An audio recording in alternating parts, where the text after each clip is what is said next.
من قاله قبل بداية السنة، أنت اللي جاي تسمعني أقرأ، ما يأخذ من وقتك 5 دقائق، بس اسمع الإمام شو يقول من أجر بي. الإمام يقول: خرج من ذنوبه كيوم ولدته أمه، اللهم صل على محمد وآل محمد، ويجعل في بدنه العافية، يجعل في بدنه الصحة والعافية إلى السنة القادمة، وبعد ويضمن رزقه، يضمن رزقه إلى السنة القادمة، وكتب له شهادة الإخلاص، اللهم صل على محمد. كل هذا الأجر لمن؟ اللي شنو؟ اللي يقرأ هذا الدعاء. شنو هذا الدعاء الرحيم؟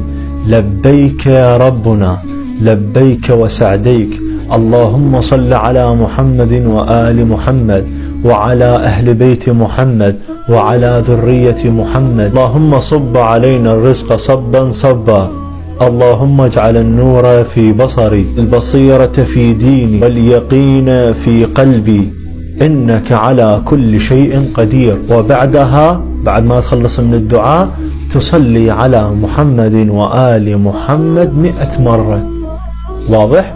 وبعدها تسجد وتستغفر، سجود واستغفار، استغفر الله استغفر الله، سبحان إلى قدر المستطاع، 50 100.